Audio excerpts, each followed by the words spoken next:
ये movie predator series का prequel है, यानी उससे पहले की कहानी, लेकिन बिलीव मी ये मुझे इस सीरीज की सबसे बेहतर मूवी लगी। और हाँ, आप मूवी शुरू करने से पहले वीडियो को लाइक कर दीजिए और अगर अभी तक चैनल सब्सक्राइब नहीं किया है तो वो भी कर दीजिए। मूवी की शुरुआत में 1718 का वक्त दिखाया गया है, जहाँ कोमांची कबीला सबसे ज्यादा ताकतवर और समझदार समझा जाता था। इस कबीले के मर्द शिकारी होते हैं और औरतें घरेलू कामों में माहिर होती हैं। लेकिन इसी कबीले की एक लड़की नारू, जो कि शिकारी बनना चाहती है, जिसके पिता यहाँ के सरदार थे, लेकिन अब वो इस दुनिया में नहीं है। हालांकि सब यही चाहते हैं कि नारू भी बाकी औरतों की तरह घर में रहे, लेकिन नारू के सर पर हमेशा शिकारी बनने का भूत सवार रहता है और वो इसी की प्रैक्टिस करती रहती है। एक दिन जब वो हिरन के शिकार पर होती है, तभी आसमान में कुछ हलचल होने लगती है, जिससे उसका शिकार भाग जाता है और उसका डॉगी सारी एक ट्रैप में फंस जाता है, जो कि जंगल में जगह जगह शहरी शिकारियों ने लगा रखे हैं। नारू डॉगी को आजाद करके उसकी मरहम पट्टी करती है, तभी आसमान में उसे कुछ दिखाई देता है। उसे लगता है कि ये कोई बहुत बड़ी चिड़िया है जो कि एक खतरा है।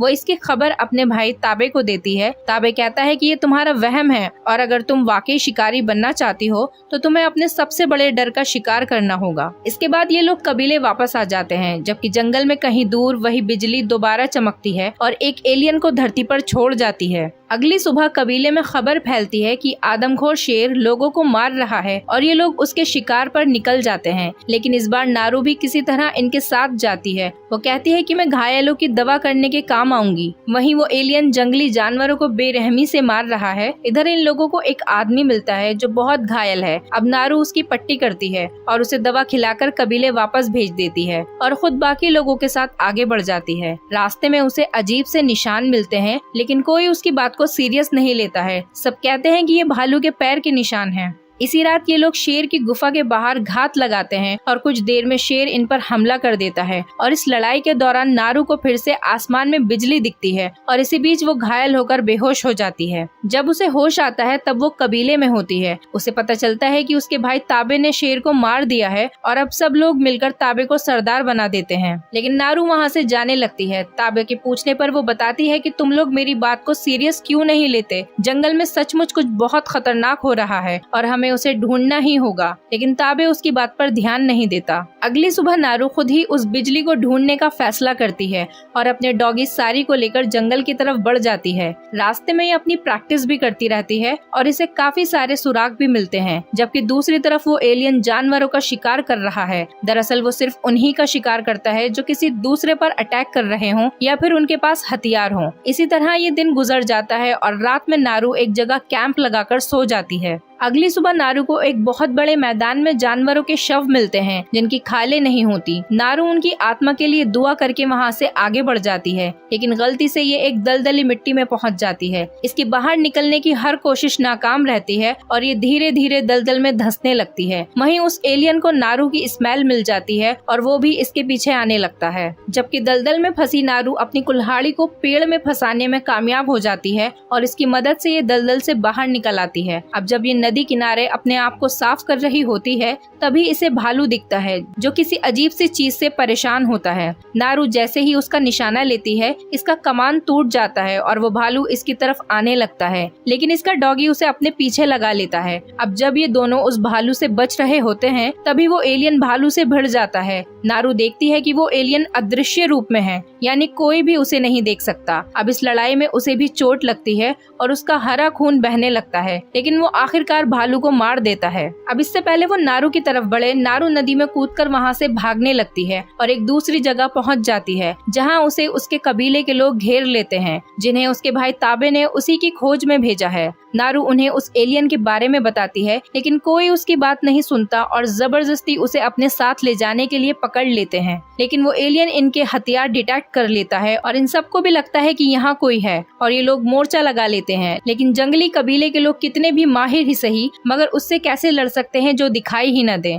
और वो एलियन एक एक करके बड़ी बेरहमी से इन्हें मारने लगता है। हालांकि ये लोग भी उसे थोड़ा बहुत घायल करते हैं, लेकिन उसके आगे इनकी एक नहीं चलती और ये सारे के सारे उसके हाथों मारे जाते हैं। इसी बीच नारू खुद को आजाद करके वहाँ से निकल जाती है, लेकिन वो एलियन उसके पीछे लगा होता है। भागते हुए नारू का पैर एक ट्रैप में कैद हो जाता है और नारू को शहरी शिकारियों का एक दल पकड़ लेता है, जिनके कैंप में आकर नारू को समझ आता है कि ये लोग वही हैं जिन्होंने जानवरों की खालें उतारी हैं। इनके कैंप में नारू को अपना भाई ताबे भी मिलता है और इनके साथ एक आदमी होता है। उसे कोमांची भाषा आती है। वो नारू से पूछता है कि क्या तुमने किसी अजीब सी चीज को देखा है, लेकिन नारू उसे कुछ नहीं बताती, जिससे गुस्सा होकर वो ताबे के शरीर पर एक घाव लगा देते हैं और इन दोनों को धुंध से भरे जंगल में एक पेड़ से बांध देते हैं और खुद मोर्चा लगाकर बैठ जाते हैं ताकि वो एलियन जब इनका शिकार करे तब ये लोग उसे मार सके। लेकिन वो एलियन इनके पीछे आकर इन्हें मारना शुरू कर देता है और वो इस बार अदृश्य नहीं होता बल्कि पूरी तरह से सामने आता है। लेकिन शिकारी भी बहुत चालाक है, वो उसे भी एक ट्रैप में पकड़ लेते हैं।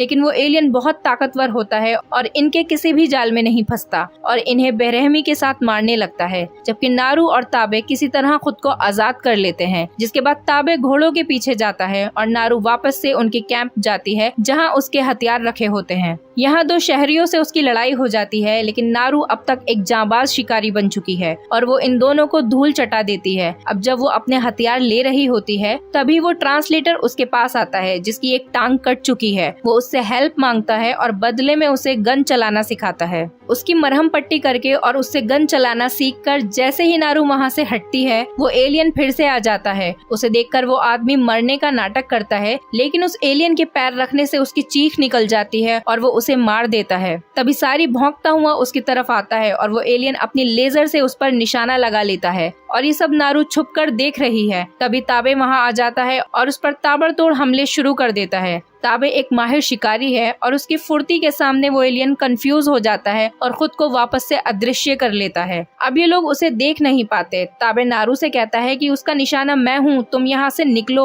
और कबीले को बचाओ। तभी वो एलियन ताबे पर अटैक कर देता है और मजबूरन नारू को भागना पड़ता है। ताबे की मौत की खबर कबीले पर किसी बम की तरह गिरती है। वहीं नारू भी उदास और गुस्से में भरी हुई नदी पर बैठी होती है। वो फैसला कर चुकी है कि अब कबीले तभी जाएगी जब अपने भाई की मौत का बदला ले लेगी।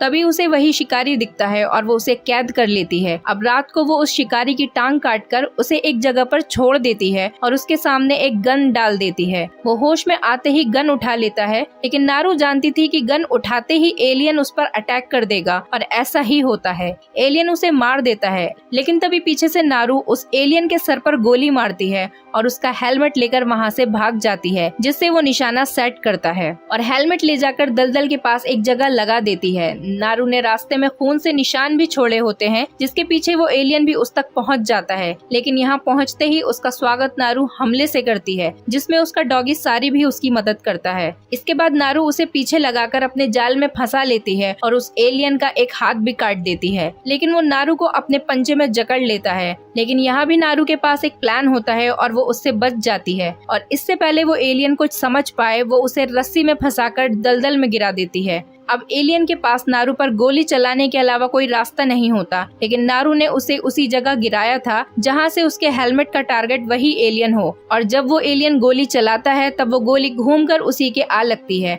और नारू ये जंग जीत जाती है। इसके बाद नारू उसका सर लेकर अपने कबीले जाती है और कबीले की रस्म की वजह से नारू को सरदार बना दिया जाता है और इस मोमेंट पर ये मूवी खत्म हो जाती है।